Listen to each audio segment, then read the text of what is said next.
Donc, bienvenue à ce troisième séminaire du DU Santé Précarité. Donc, je m'appelle Fabrice Bonnet, moi je suis le coordinateur du DU Santé Précarité qui se clôt depuis 3 ans par ce séminaire qu'on essaye de pousser un petit peu avec des thématiques un petit peu différentes sur ces 3 dernières années. Je vous refais juste une brève histoire en 1 minute du DU pour ceux qui ne connaissent pas et aussi pour que vous puissiez diffuser l'information avant de passer la parole à notre directrice Geneviève Chen.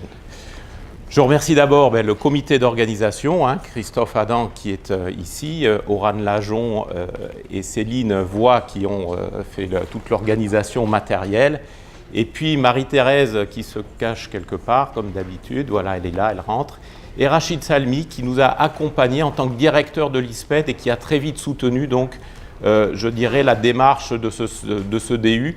Et aujourd'hui, on est très heureux d'avoir l'ancien directeur de l'ISPED qui nous a accompagnés pour lancer tout ça.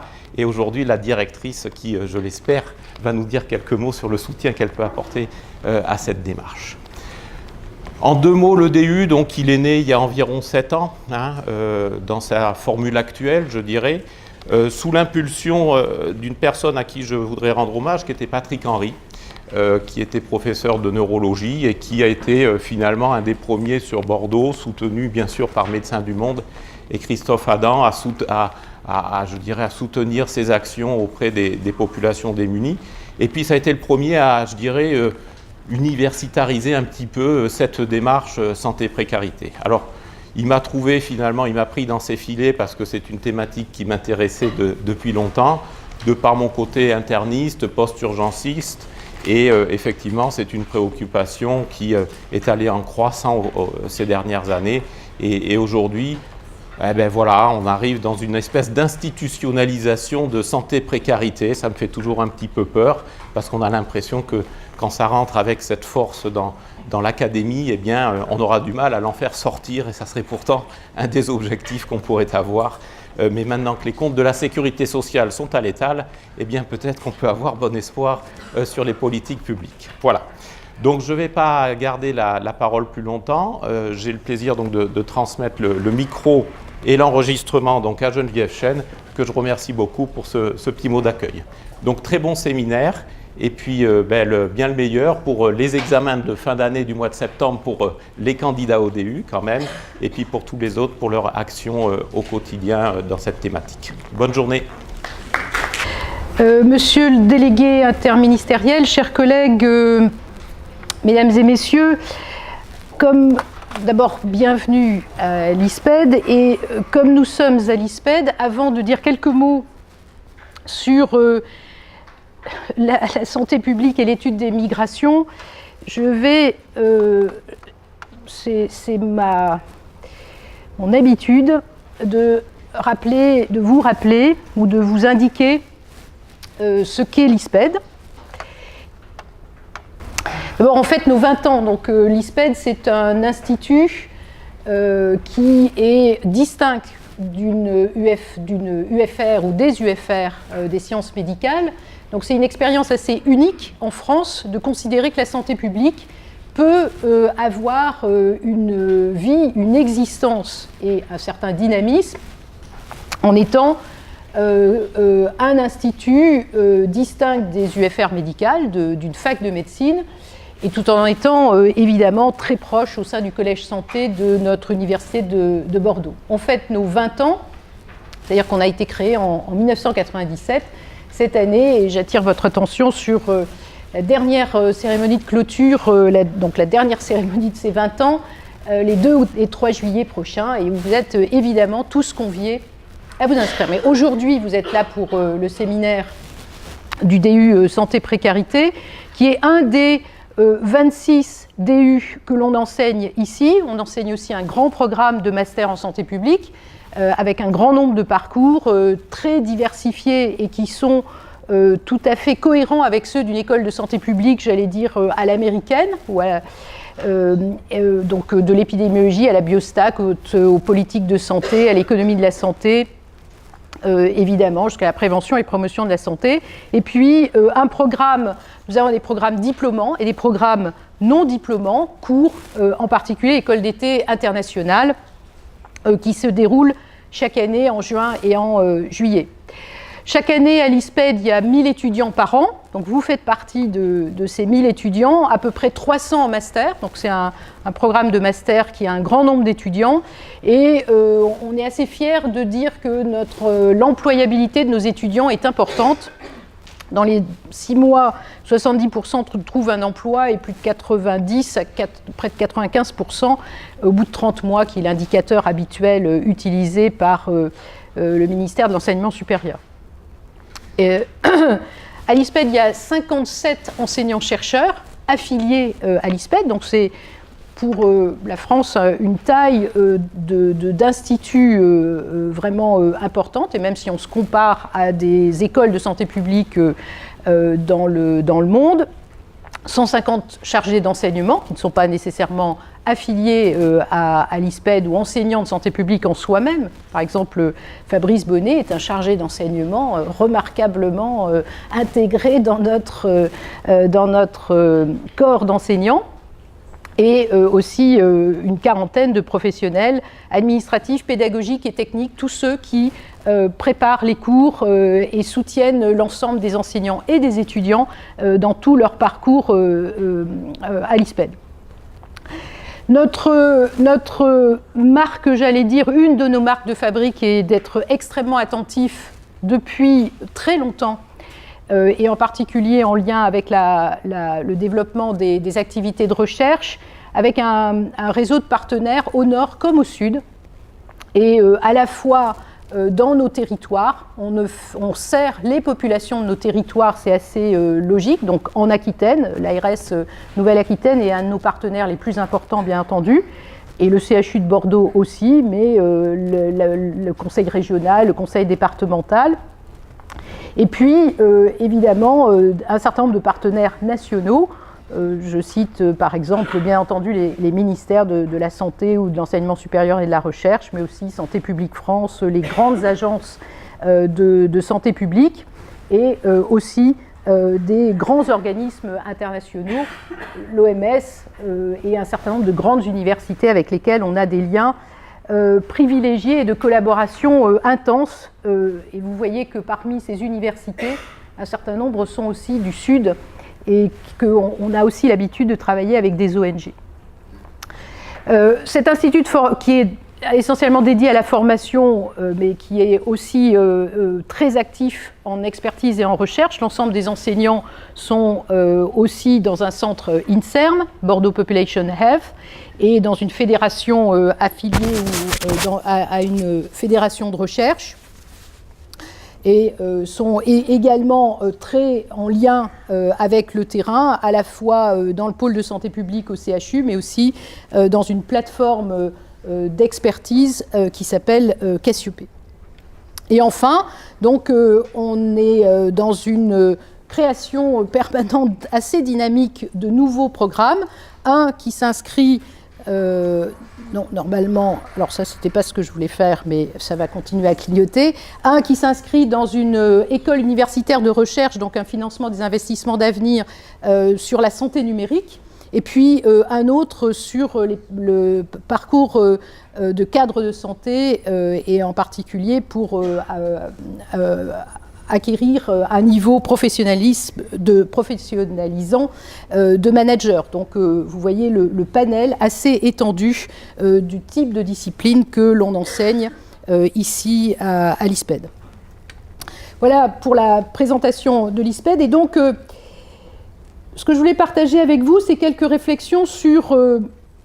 alors je ne suis pas du tout une spécialiste de la santé publique ou de ce que peut apporter la santé publique à l'étude des migrations, mais un certain nombre de réflexions qu'on peut partager et qui me semblaient être communes à l'ensemble des journées au DU, bien entendu au programme du DU, et à l'ensemble des journées que vous avez organisées, et au programme tout à fait remarquable que vous allez pouvoir suivre. En général, en tous les cas, pour un spécialiste de santé publique, il y a une connaissance générale du problème des migrations. Ce qu'on sait, c'est qu'on n'émigre pas sans un niveau minimum de ressources et de santé. Et donc, il est plutôt rare d'émigrer pour des raisons de santé. Et de fait, les connaissances communes sont que les migrants, en général, sont en meilleure santé que le reste de la population d'origine et le reste de la population d'arrivée. Mais en France, finalement, sur ce sujet, on a assez peu de données. On a assez peu de données parce que, en particulier, et c'est quelque chose qui est commun aux épidémiologistes, peut-être moins maintenant, il y a une certaine réticence à utiliser, à recueillir, à collecter et à utiliser des données concernant la nationalité ou le pays d'origine. Même si ça n'est pas formellement ou complètement interdit, mais évidemment, tout ceci doit se faire avec précaution.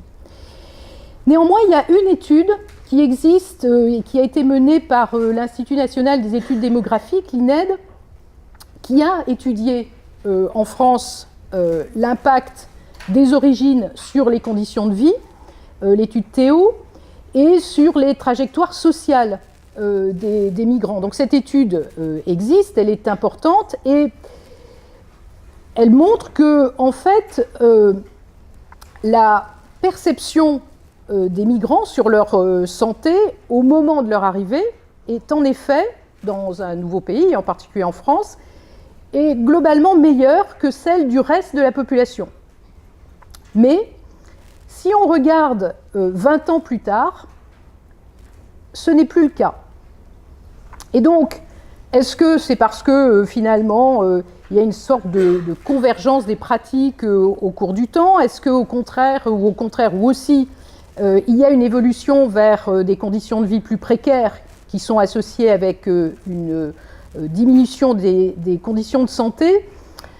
On voit bien que au travers des questions d'immigration, d'intégration, mais aussi de discrimination qui sont au cœur du débat public en France, on dispose finalement d'assez peu de données pour alimenter les débats, pour comprendre les conditions matérielles de vie des immigrants en France aujourd'hui, mais aussi pour mieux comprendre, pas seulement celles des immigrants, les trajectoires de vie de leurs enfants, les différences selon les origines, les obstacles à l'intégration sociale, économique, civique de ces populations, mais aussi les obstacles, l'impact de ces obstacles sur la santé. Et par exemple, cette sélection initiale qui est en bonne santé, est-ce qu'elle existe toujours de manière aussi marquée? Et est-ce que cet avantage persiste dans le temps?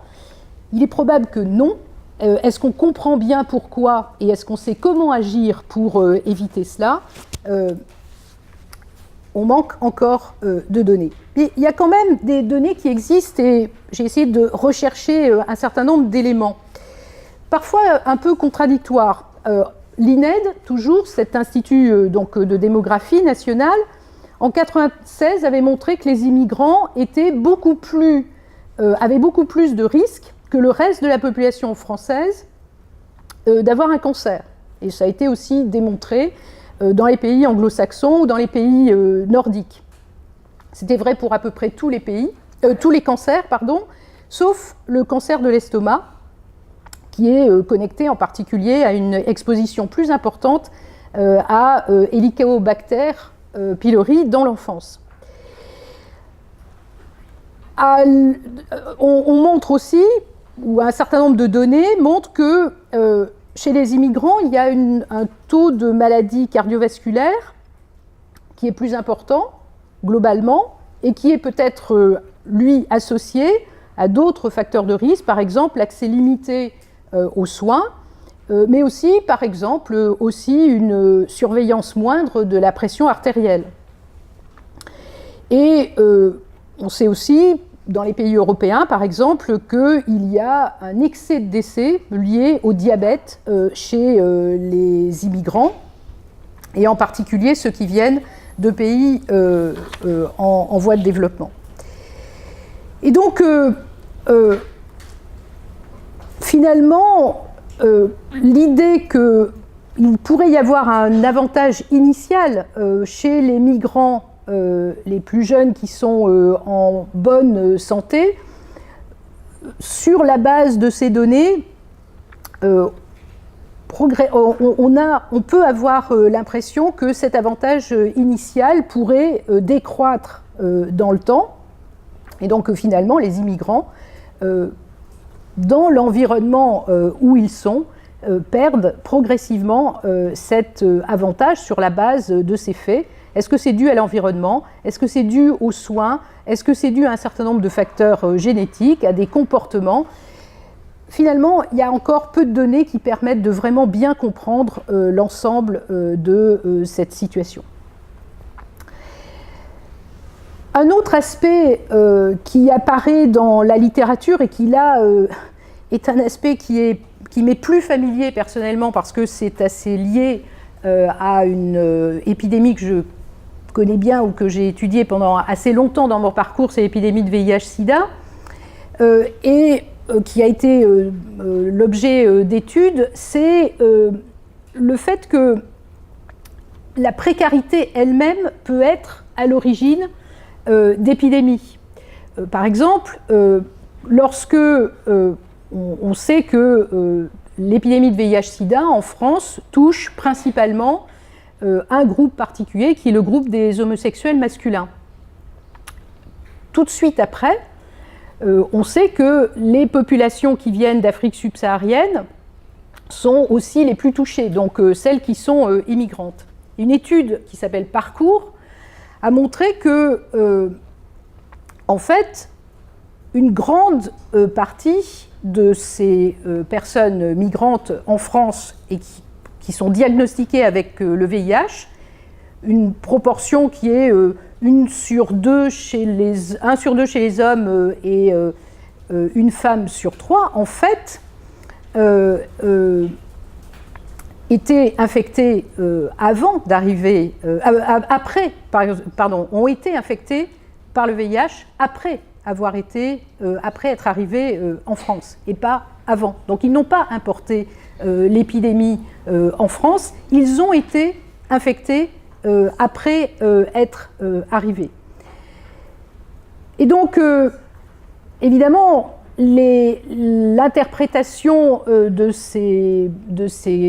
du fait qu'une grande majorité de ces personnes sont infectées après qu'elles arrivent en France et non avant, pose la question des conditions dans lesquelles ces personnes vivent et si ces conditions ont pu être à l'origine d'infections. Le fait d'avoir des difficultés pour obtenir des cartes de résident, par exemple, ou des logements. Et pose la question de savoir si la fréquence plus élevée du VIH-Sida dans ces populations est liée aux conditions d'accueil en France. Évidemment, en général, les différences de santé entre les migrants et les personnes des mêmes populations posent les questions de savoir pourquoi, comment on explique, encore une fois, quels sont les facteurs déterminants, les difficultés, cette fois, d'accès aux soins, le niveau de ressources, le logement. Et donc, l'ensemble de ces indicateurs, plus objectifs que la perception soi-même de la santé, doivent aussi être introduites dans les études. C'est ce qui se passe aujourd'hui avec des nouvelles études comme ELF, par exemple, qui étudie, qui est une grande étude de cohorte en population générale, qui étudie la santé des enfants et en particulier des enfants migrants, et ça apportera aussi sûrement des données.